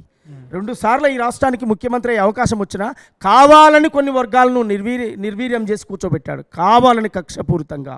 ఇవాళ ముఖ్యంగా దళిత సామాజిక వర్గంగా, ఒక మాదిగ సామాజిక వర్గంగా నిలువున ముంచడమే కాదు, నిండు సభలో ఆ ఉద్యమాన్ని నడిపే నేతను మందకృష్ణ మాదిగను బరాబరి అణచివేస్తాం, అరెస్ట్ చేస్తామని చెప్పి జైల్లో పెట్టేటువంటి ఒక క్రూరమైనటువంటి ఆలోచనలు. ఎందుకు? మా జాతికి మంత్రి పదవి ఏదైనా అడిగినందుకు తప్ప, దళితులకు ముఖ్యమంత్రి ఇస్తామని అడిగినందుకు తప్ప, మా దళితులకు 3 ఎకరాల భూమి నువ్వే ప్రకటించినావు కదా, ఎన్నికల ఏజెండా అది అమలు చేయని అడిగినందుకు తప్ప. అంటే ఇట్లాంటి ఎన్నో జరిగినాయి. రేవంత్ అన్నను ఇంట్లో అరెస్ట్ చేసి చుట్టుముట్టినటువంటి సందర్భాలని నేనేమంటున్నంటే, ప్రజాస్వామ్యంలో ఏ పాలకుడైనా తమ నినాదం ఒకసారి ప్రజల్లోకి ఇచ్చినప్పుడు అది వెనకనా ముందా అమలు చేయకపోతే తిరుగుబాటు అనేది అనివార్యం. సో మన ఇదే క్వశ్చన్ నేను చాలా జర్నలిస్ట్గా చాలామంది మాజీ మంత్రులు, అంటే ఇప్పుడున్నటువంటి బీఆర్ఎస్ మాజీ మంత్రులను చాలామంది అడిగినప్పుడు వాళ్ళు ఏం చెప్తారంటే, ఒకప్పుడు తెలంగాణలో మీరే పాటల రూపంలో పాడారు, నెరలు వారింది తెలంగాణ అని పాటలు పాడారు. ఇప్పుడు ఆ పరిస్థితి లేదు, నీళ్ళు వచ్చినాయి, మనకు పచ్చని పైర్లు కనబడుతున్నాయి, పొలాలు కనబడుతున్నాయి, కరెంటు లేదు, కరెంటు వచ్చింది అంటున్నారు. అంతో ఇంతో కొంత అన్ని సామాజిక వర్గాలు న్యాయం చేసినాం, గొర్రెలు ఇచ్చినామన్నారు, బర్రెలు ఇచ్చినామన్నారు, యూనివర్సిటీని బాగు చేసినామన్నారు. ఇవన్నీ మాటలు బీఆర్ఎస్ వాళ్ళు చెప్తారు కదా. మరి నిజంగా ఒక రకంగా చూస్తే అప్పటికి ఇప్పుడు మార్పు అయితే కనిపించింది కదా. కేసీఆర్ మార్పు ఏం లేదంటారు ఇలా? నీళ్ళు ఇచ్చారు, భూములు ఇయ్యలే, దొరల భూములు వాడుతున్నాయి. ఎప్పుడో పల్లెలు వదిలిపెట్టి పట్టణాలకు వచ్చిన దొరలు కేసీఆర్ వచ్చిన తర్వాత ధరణి పేరుతో బ్రహ్మాండంగా ఆ భూములన్నీ మళ్ళీ వాళ్ళ పేర్ల మీదకి ఎక్కినాయి, పాస్బుక్లు వచ్చినాయి. 10 ఏళ్ల కాలం రైతు బంధు కూడా వాళ్ళు అద్భుతంగా దాన్ని పొందినటువంటి పరిస్థితి మనం చూసాం. రాళ్లకు, గుట్టలకు, చెట్లకు, పుట్టలకు కూడా ఇలా డబ్బు వృధా చేసి, అంటే లక్షల కోట్లు అప్పులు చేసి పెట్టుబడిదారులకు, భూస్వాములకు, దొరలకు మేపాడు తప్ప పేద వర్గాలకి గురించి కేసీఆర్ గారు ఆలోచించలేదన్నదే మా డిమాండు. అది ప్రజల్లో కూడా ఆ ఒపీనియన్ ఉంది. ఒక్క కాడ చూపించండి, ఇక్కడ ముగ్గు పోసి ఇక్కడ డబుల్ బెడ్రూమ్ కట్టారని. పోనీ ఆన్నో ఇన్నో 10, 20, 100 కడితే కుక్కలు, పందులు, గాడిదలు బొరీరు తప్ప ఏ మనుషులకు ఆ ఇండ్లు ఇవ్వలే. ఇప్పటివరకు గడ్డి మొలిసింది, పడావు పడిపోయి నిర్వీరామంగా పడిపోయి కూలిపోయే దశలో ఉన్నాయి ఇవాళ. అంటే ఒక క్రూరమైనటువంటి చర్యలు వారి ప్రభుత్వంలో జరిగినాయి కనుకనే ప్రజలు ఆ మార్పు కోరుకున్నారు. అందువల్ల మనం ఇక జరిగిపోయినటువంటి గతాన్ని తోడడం కంటే ఇప్పుడు ఎందుకు అన్ని మాట్లాడిస్తున్నాడు ఇతనంటే, ఈ మధ్యకాలంలో పాట ఎత్తుకున్నావు, ఎవని పాలైందిరో తెలంగాణ నుంచి రేవంత్ అన్న పాలైంది అనే రకంగా మాట్లాడుతున్నావు, ప్రజాపాలన వచ్చిందని మాట్లాడుతున్నావు. ఏంది రాజకీయంగా ఏపూరి సోమన్న కాంగ్రెస్లో ఉన్నాడు కాబట్టి రేవంత్ అన్న మచ్చిక చేసుకునే పాటన? అసలు ఎవరిని పాలైందిరో తెలంగాణ, రేవంత్ అన్న పాలు ఎట్లా అయింది? రేవంత్ అన్న పాలైంది అని అనలే నేను, ప్రజల పాలైంది అన్న. ఓకే, ప్రజల పాలైంది అని ఎందుకు అన్నాను అంటే, మెజార్టీ ప్రజలైనటువంటి నా బీసీలకు 42% రిజర్వేషన్ రేవంత్ అన్న నాయకత్వంలో వచ్చింది. మెజార్టీ ప్రజలైన నా బీసీ సామాజిక వర్గాన్ని కులగణన చేసినటువంటి చరిత్ర రేవంత్ అన్నది. ఇవాళ ఢిల్లీ ప్రభుత్వం బోన్లో వదిలేసినటువంటి పరిస్థితి ఉన్నది. అంటే దేశవ్యాప్తంగా ఆ డిమాండ్ తెలంగాణ ఫార్ములా అనుకుంటారా ప్రజలు అనుకుంటారా? ప్రజలు అనుకుంటున్నారు. తర్వాత సోమన్న ఏది వ్యక్తిగతంగా రాయడన్నా ప్రజలు అనుకునే డిమాండ్ను పాటకు రాస్తాను. నా వ్యక్తిగతంగా ఏది కూర్చొని నేను తీటకు పెన్ను పట్టుకొని ఇప్పుడు ఏదో గీక్తేనే అవుతుంది అనుకుని రాసేవాడిని నేను కాదు. పోనీ నేను రాసిన ప్రతి లైను మీరు విని చదవండి. ఆ లైన్ పట్టుకునైనా నన్ను అడగొచ్చు. ఇది ఎందుకు ప్రజలు డిసైడ్ చేస్తారా అదేందో పాట పాడను ఒకసారి. ఎందుకంటే ప్రజల పాలైందో తెలంగాణ అని చెప్పి ఏపూరు సోమన్న వాడండి. మీరు డిసైడ్ చేయరు ఇప్పుడున్న ప్రభుత్వం నిజంగా ప్రజల పాలైందా ఏం పాలైందని ఏపూరు సోమన్నని అడుగుతాడు. ఆయన పాటి నుర్రి ఆ పాటకు తగ్గట్టుగా మీరు ఏం చెప్తారో చెప్పండి. వర్గీకరణ వచ్చిందో మాదిగా పల్లెలకు ఉపకులాల వాడలకు. వర్గీకరణ వచ్చిందో మాదిగా పల్లెలకు ఉపకులాల వాడలకు. సంఘం హక్కు దక్కిందో మన జాతి బిడ్డలకు చదువుకునే తమ్ముళ్లకు. సంఘం హక్కు దక్కిందో జాతి బిడ్డలకు చదువుకునే తమ్ముళ్లకు. 30 ఏళ్ల ఆరాటం జాతి బిడ్డల పోరాటం. జాతి బిడ్డల పోరాటం, ఇది జాతి బిడ్డల పోరాటం. ఎన్నో ప్రాణాలు ఇచ్చినారు, ఎన్నో త్యాగాలు చేసినారు, ఎన్నో త్యాగాలు చేసినారు, ఎన్నో త్యాగాలు చేసినారు. అవసరాలకు వర్గీకరణను వాడుకున్నాయి అన్ని పార్టీలు, వాడుకున్నాయి అన్ని పార్టీలు, వాడుకున్నాయి అన్ని పార్టీలు. మాది గొల్లకు రేవంత్ అన్న గుండె బలవు అయ్యిండో. తరబడి తండ్రాట కాంగ్రెస్ సర్కారు. వర్గీకరణ వచ్చిందో మాదిగ పల్లెలకు ఉపకులాల వాడలకు. రాజ్యాధికారం దక్కిందో జాతి బిడ్డలకు చదువుకునే తమ్ముళ్లకు. ఇది నేను సమాజానికి చెప్పాను. వర్గీకరణ వచ్చిన తర్వాత ఈ ఏబిసిడీల కోసమే, ఈ వర్గీకరణ కోసమే 30 ఏళ్ళు మా జాతులు రోడ్లెక్కి నిర్విరామంగా పోరాటం చేసి జైళ్ళు, కేసులు, నిర్బంధాలు, ప్రాణత్యాగాలు. సురేందరు, దామోదరు, మహేష్ అనేక మంది అమరుల త్యాగాలు ఉన్నాయి. వాళ్ళు పెట్రోల్ పోసుకొని చనిపోయారు. మాకు ఏబిసిడీలు కావాలి, మాకు వర్గీకరణ కావాలని చెప్పి ఈ న్యాయమైన డిమాండ్ ఈ 30 ఏళ్ల కాలంలో అనేక పార్టీలు వచ్చాయి, ఎన్నికల మేనిఫెస్టోలో పెట్టాయి, విస్మరించాయి. రేవంత్ అన్న చేసిండని చెప్తున్నా. ఇది అబద్ధమా? నేను కావాలని చెప్తున్నట్ట, నిజం చెప్తున్నట్ట? మీరే చెప్పానండి, లేదా ప్రజలనే అడగండి. ఇది అబద్ధమైతే నన్ను అనొచ్చు, సోమన్న అబద్ధం చెప్తుండని. నిజమైతే నిజమని ఒప్పుకుంటారు, ప్రజలే ఒప్పుకుంటారు. నేను ఇది ప్రజల డిమాండ్ని తీసుకొని రాశాను. అర్థమైందా? మా మానవత్వం ఉన్నవాడు మహనీయుడు రేవంత్ అన్న. మహనీయుడు రేవంత్ అన్న, మహనీయుడు రేవంత్ అన్న. చెప్పులు గుట్టిన మాది గోళ్ళ చెమట నెత్తురు చూసి నోడు, చెమట నెత్తురు చూసి నోడు, చెమట నెత్తురు చూసి. ఆహా డప్పులు కొట్టిన మాది గోళ్ళ గుండె సప్పుడు విన్నవాడు, గుండె సప్పుడు విన్నవాడు, గుండె సప్పుడు విన్నవాడు. పడావు పడ్డ మాదిగ జాతిని వాడ, పడావు పడ్డ మాదిగ వాడల జాడలాను వెతికినాడు, జాడలాను వెతికినాడు, జాడలాను వెతికినాడు. వర్గీకరణతో ఆ వర్గీకరణతో వెనకబడ్డ జాతులు బాగుపడతాయిరన్నా, జాతులు బాగుపడతాయిరన్నా, జాతులు బాగుపడతాయిరన్నా. రాజ్యాంగ పాలాలందని జాతులు అందుకొని ముందుకొస్తాయిరన్నా, అందుకొని ముందుకొస్తాయిరన్నా, అందుకొని ముందుకొస్తాయిరన్నా. వర్గీకరణతో ఉపకులాల బతుకులు బాగుపడతాయిరన్నా, బతుకులు బాగుపడతాయిరన్నా, బతుకులు బాగుపడతాయిరన్నా. మాది గోళ్ళకు రేవంత్ అన్న గుండె బలం అయ్యిండో. ఏండ్ల తరబడి తండ్రాట కాంగ్రెస్ సర్కారు దించిందో. వర్గీకరణ వచ్చిందో మాదిగ పల్లెలకు రాజ్యాంగం హక్కు దక్కిందో మన జాతి బిడ్డలకు చదువుకునే తమ్ముళ్లకు. కాంగ్రెస్ పార్టీ మల్లికార్జున ఖార్గే లాంటి వాళ్ళను జాతీయ పార్టీకి అధ్యక్షునిగా పెట్టినటువంటి చరిత్ర ఉంది. సామాజికంగా, రాజకీయంగా వెనకబడ్డ వర్గాలకు కాంగ్రెస్ పార్టీ న్యాయం చేస్తుంది, రేవంత్ అన్న అండగా ఉంటాడని చెప్పడానికి ప్రాక్టికల్గా 2 ఉదాహరణలు. బీసీలకు 42% రిజర్వేషన్, ఎస్సీల ఏబిసిడీల వర్గీకరణ, అనేక సామాజికంగా సమూలంగా మార్చేటువంటి ప్రయత్నంలోనే విద్యా వ్యవస్థలు కావచ్చు, వీసీలు కావచ్చు, అనేక మార్పులు ఈ ఏడాదిన్నర కాలంలో జరిగినాయని చెప్పడంలో గుండె ధైర్యంగా నేను చెప్పగలుగుతాను. ఇప్పుడు ఇదే సోమన్న రేపటి రోజున ఇప్పుడు తెలంగాణలో ఇప్పుడు ప్రజెంట్ నేను ఇక్కడ ఈ వేదిక మీదనో మీరు అక్కడ మాట్లాడుతున్నారు కాబట్టి నిన్న కూడా చాలా సమావేశాలు జరిగినాయి. నిరుద్యోగుల సమస్య ఇంకా నిర్విరామ సమస్యగానే ఉన్నది. 2014 తెలంగాణ వచ్చింది, 2018లో వాళ్ళు పోరాడారు, 2018లో మళ్ళీ ఎన్నికలు వచ్చినాయి, కేసీఆర్ మళ్ళీ ముఖ్యమంత్రి అయ్యిండు, 2023లో పోరాడారు, 2023లో మళ్ళీ రేవంత్ రెడ్డి ముఖ్యమంత్రి అయ్యిండు, మళ్ళీ పోరాడుతున్నారు. ఇంక ఈ పోరాటం ఆగుతలేదు. ఈ నిరుద్యోగుల సమస్యల మీద ఒకప్పుడు నువ్వు గలమెత్తినోడివే, ఇదే నిరుద్యోగుల సమావేశాల్లో మాట్లాడినోడివే. ఇప్పుడు నిరుద్యోగ సమస్య ఇంకా నిర్విరామమైన సమస్యగా మారిందని అంటే ఆ పిల్లలకి, ఆ విద్యార్థులకి, ఆ నిరుద్యోగులకి ఏపూరి సోమన్న ఏం మాట చెప్తాడు? నిరుద్యోగులారా, ప్రియమైన నా సోదరులారా, నేను నిరుద్యోగులకు చెప్పేటువంటి మాట ఒకటే, నిరాశ నిస్పృహలు వీడండి. వచ్చింది ప్రజాపాలన, ప్రజాప్రభుత్వం. ఏడాదిన్నర కాలంలోనే 60,000 పైచిలకు ఉద్యోగాలు ఇచ్చినటువంటి చరిత్ర ప్రజాపాలనకు, రేవంత్ అన్నకు ఉన్నది. మీకు చెప్పేటువంటి మాట దయచేసి ఈ ప్రజల బాధలు గాథలు అన్నీ తెలిసినటువంటి ప్రజానాయకుడిగా రేవంత్ అన్నే ఇవాళ ముఖ్యమంత్రిగా బాధ్యతలు నిర్వర్తిస్తుండు కనుక మీకు న్యాయం జరుగుతుంది, ఖచ్చితంగా మీకు న్యాయం చేస్తాడు. సంవత్సరన్నర కాలంలోనే 60,000 పైచిలకు ఉద్యోగాలు వచ్చినాయి, ఇంకా ఉద్యోగాలు కూడా వస్తాయి. అనేక అవకాశాలు ప్రజాప్రభుత్వం మీ ముందుకు తీసుకొస్తుంది కనుక దయచేసి ఎలాంటి నిరాశ నిస్పృహలకు లోను కావద్దు. ధైర్యంతో ఉండాలి, కొట్లాడాలి, 1-4 సార్లు అడగాలి, తప్పు లేదు. కానీ ఎలాంటి రాంగ్ నిర్ణయాలు తీసుకోవద్దు, దాన్ని రాంగ్ డిసిషన్గా ప్రజల్లోకి వెళ్ళొద్దు. ప్రజా ఉద్యమకారులుగా అందరం కలిసికట్టుగా మీ కష్టాలను, మీ సుఖాలను, మీ దుఃఖాలను పంచుకుందాం. ఇక్కడ ఉన్నది ప్రజాప్రభుత్వమే కనుక మీ సమస్యలు దశల వారీగా పరిష్కారం అయితే కనుక ఎవరు ఎలాంటి చెడు నిర్ణయాలు తీసుకోవద్దు అనేది నేను వాళ్ళకి ధైర్యంగా చెప్తా ఉన్నాను నా మిత్రులకు. సోమన్న, పాటల రూపంలో నేను ఇక మెన్షన్ లేరు నాకు తెలిసి. తెలంగాణ ప్రజాక్షేత్రంలో ఇప్పుడున్నటువంటి సందర్భంలో అటు ప్రభుత్వానికి వ్యతిరేకంగా వాడినావు, మళ్ళీ ప్రభుత్వానికి అనుకూలంగా కూడా మాట్లాడుతున్నావు, అనుకూలంగానే నడుస్తున్నావు, కాంగ్రెస్ పార్టీలో ఉన్నావు కాబట్టి.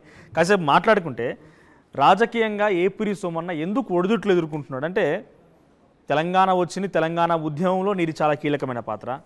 తెలంగాణ వచ్చిన తర్వాత కేసీఆర్ని గద్దెదించడంలో కూడా అదే కీలకమైన పాత్ర పోషించినవు. ఇప్పుడు కాంగ్రెస్లో ఉన్నట్టా లేనట్టా, మధ్యలో ఆంధ్రలో పాలన ఏందని చెప్పి మాట్లాడిన నువ్వు ఆంధ్ర వ్యక్తి ఒకరు వచ్చి ఇక్కడ పార్టీ పెడితే దాంట్లో కీలకంగా వ్యవహరించినవు. రాజకీయంగా ఎందుకు అడుగుట్లు ఎదుర్కొంటున్నావు, ఏమవుతున్నది? అంటే ఒక మిత్రుడిగా నా మేలు కోరుకునేటువంటి శ్రేయభిలాషులుగా మీకు అడిగే అటువంటి హక్కు, రైట్స్ ఉన్నాయి. మీ ముందు మనసు విప్పి మాట్లాడుకొని చెప్పుకునేటువంటి స్వేచ్ఛ కూడా నాకుంది. నేను నా తాతో నా తండ్రో రాజకీయ బ్యాక్గ్రౌండ్ నుంచి వచ్చిన కుటుంబం నాది కాదు. కేవలం గొంతును పెట్టుబడిగా పెట్టి నేను ప్రజల్లోకి వచ్చినటువంటి వాడిని. నా జ్ఞానాన్ని, నా సాహిత్యాన్ని 4 పదాలు అల్లి వచ్చినటువంటి వాడిని. కేవలం పాటే పాడుతూ జీవించాలనుకోవటం లేదు, నేను ఆటే ఆడుతూ జీవించాలనుకోవటం లేదు.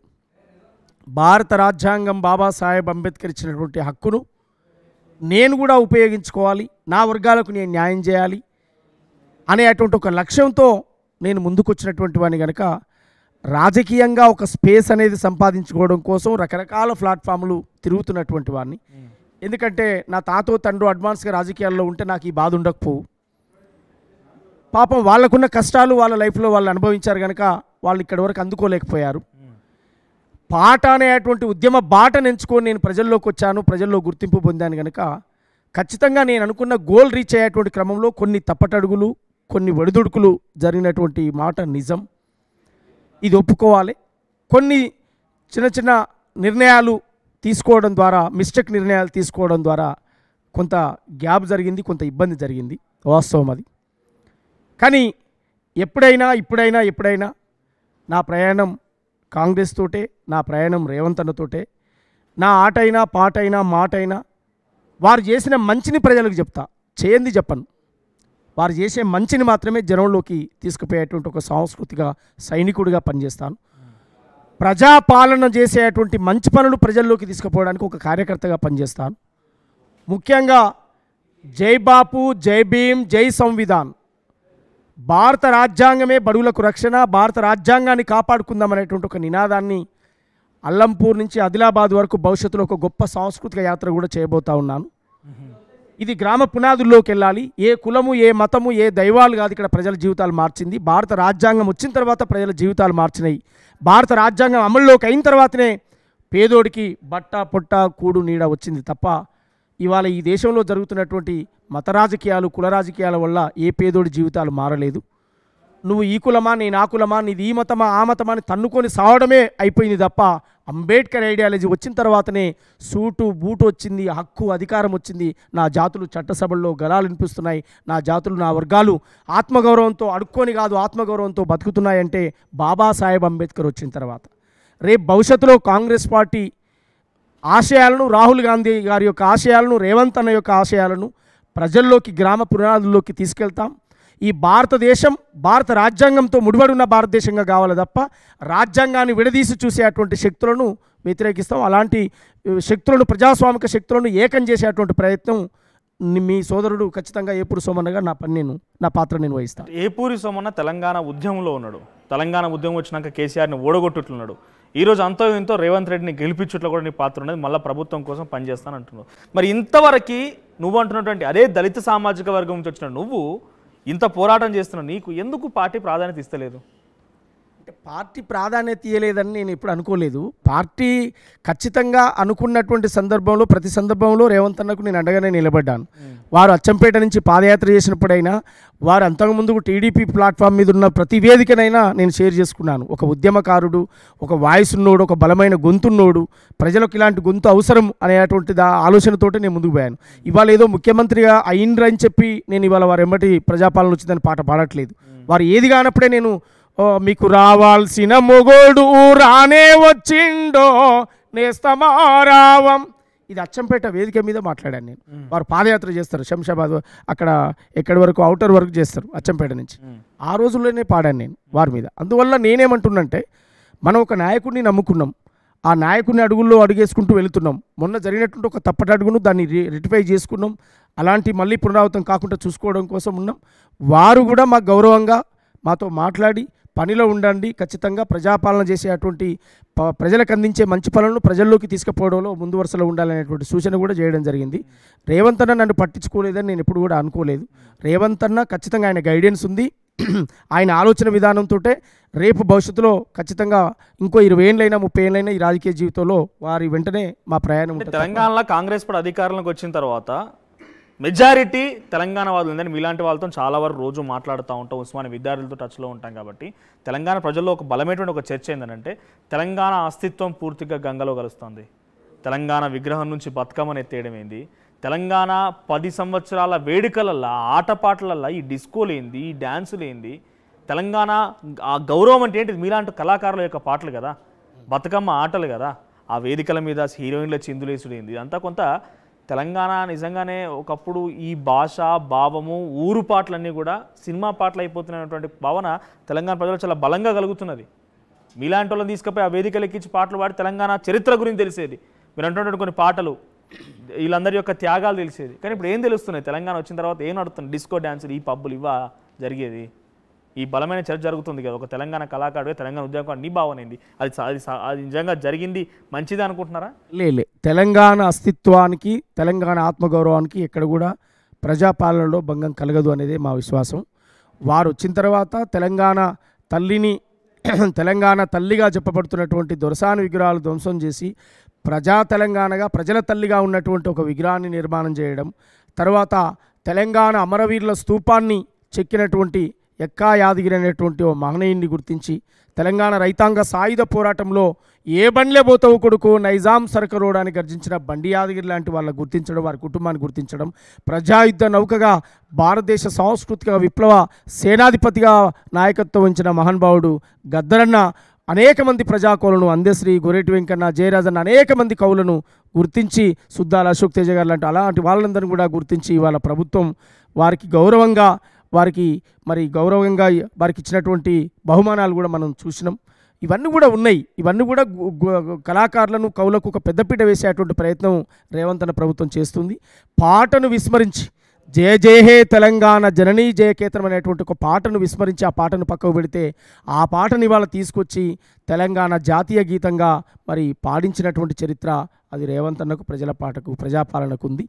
అందువల్ల నడుస్తున్నటువంటి కాలంలో అనేక మార్పులు చేర్పులు జరగవచ్చు, కానీ మన ఆత్మగౌరవం మన అస్తిత్వం పోయేటువంటి ప్రమాదం రేవంత్ అన్న పాలనలో, ప్రజాపాలనలో, కాంగ్రెస్ పాలనలో జరగదు.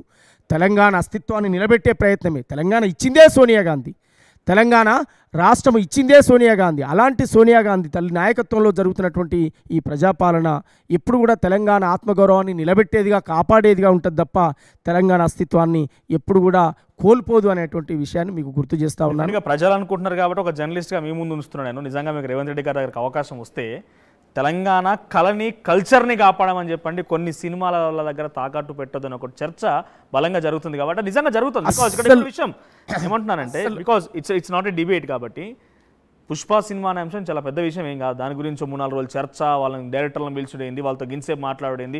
ఏ రోజన్నా ఏపూరి సోమనను, ఓ గద్దరనను, తెలంగాణ ఇంతమంది కళాకారులు ఉన్నారు, ఒక వరంగల్ సీననను, ఇంకా చాలామంది ఉన్నారు కదా, ఇలాంటి వాళ్ళని పిలిచి ఏం జరుగుతుంది తెలంగాణలో చర్చించిన అంశాలు లేవు. కానీ గంటలు తెలంగాణ సినిమా వాళ్ళకి సంబంధించి ప్రొడ్యూసర్లను, డైరెక్టర్ని పిలిచి వాళ్ళతో ఏం మాట్లాడి ఏం ఉపయోగం వచ్చింది? పోనీ నీలాంటి కళాకారులకు ఏదైనా తెలంగాణ సినిమాకి సంబంధించిన అంశంలో నీకు తెలంగాణ కళను ప్రోత్సహించే నాకు బాధ్యత వచ్చిందా? రాలే కదా. ఈ చర్చ జరుగుతోంది. ఇటువంటి విషయాన్ని మీరు రేవంత్ రెడ్డి డెఫినెట్గా కన్వే చేయాలి. మీ అభిప్రాయం ఏం చెప్పారు మరి దీని మీద?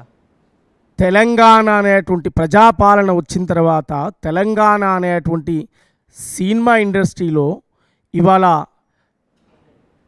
తెలంగాణ ప్రజల అస్తిత్వానికి ప్రతీకగా ఉన్నటువంటి ప్రజాయుద్ధ నౌక గద్దరన్న ఆయన పేరుతోటే సినిమా అవార్డులు పెట్టినటువంటి చరిత్ర ఉంది. దాని ద్వారా తెలంగాణ చరిత్రను పెంచడమే అయితే తప్ప తగ్గించడం కాదు. గద్దరన్నకు ఈ సినిమా కల్చరల్కు సంబంధం లేకున్నా తెలంగాణ అనేటువంటి ఒక ప్రపంచానికి ఐకాన్ గద్దరన్న.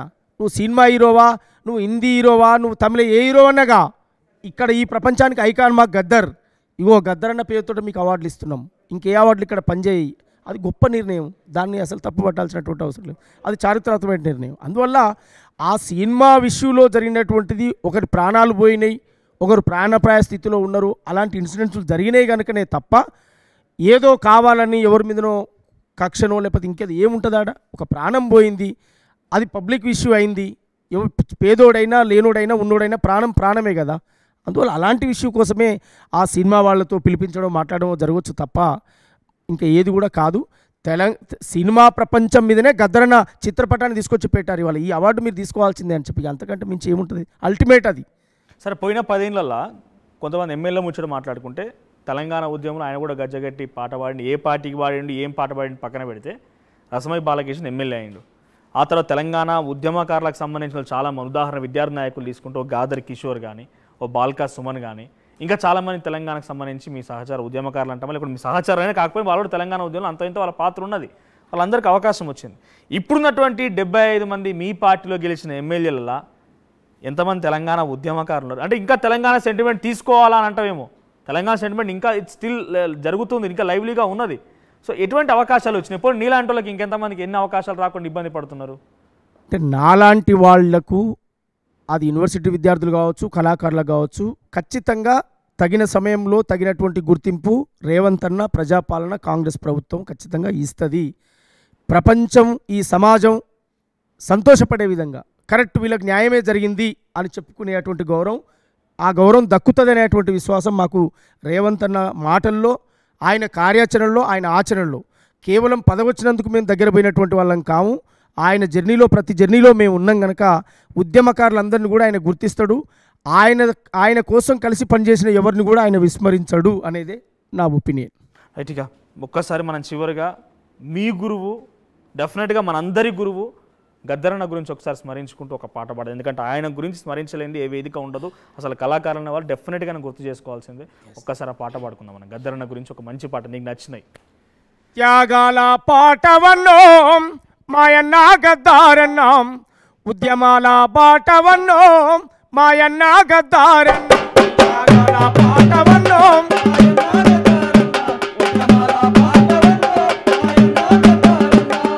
ఎగిరెట్టి పోరాట జెండవు నీవు, మా బక్క పలసానోళ్ళ దండువు నీవు, త్యాగాల పాటవన్నో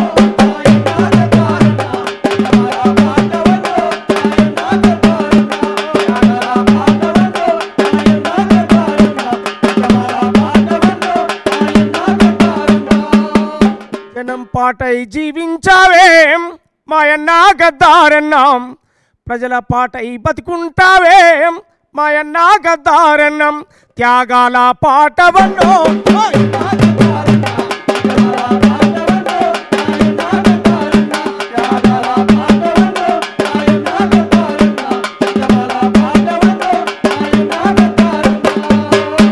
అందుకే గద్దరన్న ఆశయాలను ఆయన భారత రాజ్యాంగం పట్టుకున్నాడు. రాహుల్ గాంధీ గారికి భారత రాజ్యాంగం చేతికిచ్చాడు. ప్రజాస్వామ్యాన్ని ప్రేమించమని చెప్పాడు. భారతదేశంలో ఉన్న బడుగులను ఏకం చేయమని చెప్పాడు. ఆయన ఆశయాలతోటే ఇవాళ కోట్లాది మందిని కదిలించేటువంటి ప్రయత్నంలో ఈ రాష్ట్రంలో ఒక గొప్ప సాంస్కృతిక ఉద్యమాన్ని నిర్మాణం చేస్తాం. కులము మతము ప్రాంతము తేడా లేని ఒక సమాజాన్ని బుద్ధుడు పూలే అంబేద్కర్ కలలుగన్న ఒక వ్యవస్థ కోసం రాహుల్ గాంధీ గారి నేతృత్వంలో ఈ దేశంలో ఒక మార్పు రావాలని చెప్పి కోరుకునేటువంటి శక్తులను ఏకం చేస్తామని చెప్పి కోరుతూ, సూర్యులగన్నట్టి సూర్యపేటకు బోధమా వీరులగన్నట్టి నల్లగు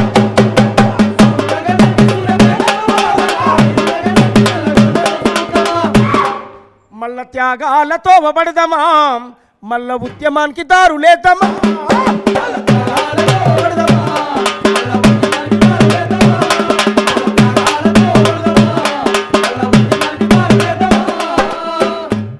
మల్సూరు చరిత ధర్మ భిక్షము గణత చాకలి ఐలమ్మ మల్లు స్వరాజ్యం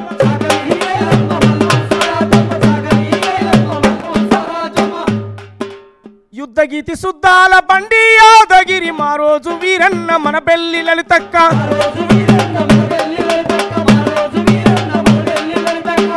ఎందరో వీరులను ఎదల కత్తి మదిల దలిసి గుండె గుండెను కొలి చేసి తండు కూడా గట్టుదాము మల్ల త్యాగాలతో